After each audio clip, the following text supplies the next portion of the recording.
Hi dears, കേളി പുഷ്പം novel തുടരുന്നു. രഹന കട്ടിലിൽ കിടന്ന് കരഞ്ഞു. ഷഹന അവിടേക്ക് വന്നു. നീ എണീറ്റ് എന്തെങ്കിലും കഴിക്കുമോളെ, അവൾ അനിയത്തിയോട് പറഞ്ഞു. അക്കു എന്നെ ഒഴിവാക്കുമോ താത്ത? രഹന കണ്ണീരോടെ ഷഹനയെ നോക്കി.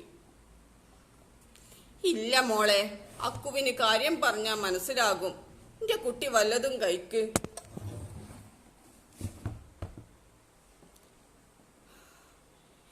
എത്ര വിളിച്ചു ഞാൻ പലരുടെയും നമ്പറിൽ നിന്ന്, ഫോൺ എടുക്കുന്നില്ല അക്കു. മോള് പടച്ചോനോട് പ്രാർത്ഥിക്ക്, എല്ലാം ശരിയാകും. രഹന നാട്ടിലെ ഒരു ഇൻസ്റ്റിറ്റ്യൂട്ടിൽ കമ്പ്യൂട്ടർ പഠിക്കാൻ ചേർന്നു.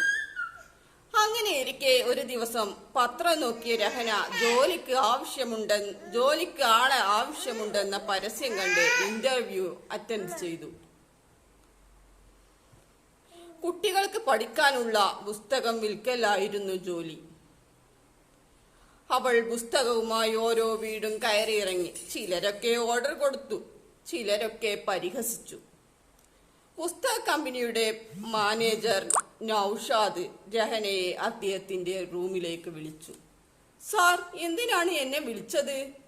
രഹന നൌഷാദിന്റെ മുഖത്തേക്ക് നോക്കി. രഹന, ഇത്തവണ ബിസിനസ് ഒക്കെ മോശമാണ്. മാത്രമല്ല, ഫീൽഡിൽ ഇറങ്ങിയാൽ നീ ഭയങ്കര ഫോൺ വിളിയാണെന്നാ കേട്ടത്. ഇനി നിന്റെ സേവനം എന്റെ കമ്പനിക്ക് ആവശ്യമില്ല. രഹനയുടെ നെഞ്ചൊന്നാളി, കണ്ണു നിറഞ്ഞു. സാർ, എന്നെ ജോലിയിൽ നിന്ന് തിരിച്ചുവിടരുത്.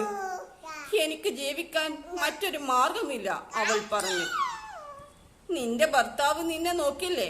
കല്യാണം കഴിഞ്ഞതാണ് എന്നാണല്ലോ ഇന്റർവ്യൂവിൽ പറഞ്ഞത്. രഹനയുടെ മീകളിൽ നിന്ന് നീർക്കണങ്ങൾ മുറിഞ്ഞു ചാടിക്കൊണ്ടിരുന്നു. കല്യാണം കഴിഞ്ഞതാണ്, പക്ഷേ അവരിപ്പോൾ എന്നെ സംരക്ഷിക്കുന്നില്ല, വിളിക്കാറ് പോലുമില്ല. രഹന കണ്ണീർ തുടച്ചു. രഹനയുടെ കണ്ണീരിന് പുല്ലുവില കൽപ്പിച്ചുകൊണ്ട് നൌഷാദ് അവളെ ജോലിയിൽ നിന്നും പിരിച്ചുവിട്ടു. രഹന പത്രത്താളുകളിൽ ജോലി ഒഴിവുകൾ പരതിക്കൊണ്ടിരുന്നു. രഹനക്ക് വീണ്ടും ഒരു ഫീൽഡ് വർക്ക് തരപ്പെട്ടു. വീടുകൾ തോറും മസാലപ്പൊടികൾ കൊണ്ട് നടന്ന് വിൽക്കുന്ന പണി. തോളത്ത് വലിയ ബാഗ് തൂക്കി രഹന ഇടവഴിയിലൂടെ നടന്നു. ഒരു വീട്ടിൽ ചെന്ന് ബെല്ലടിച്ചു. ഒരു സ്ത്രീ വന്ന് വാതിൽ തുറന്നു. തന്റെ മുന്നിൽ ബാഗ് തൂക്കി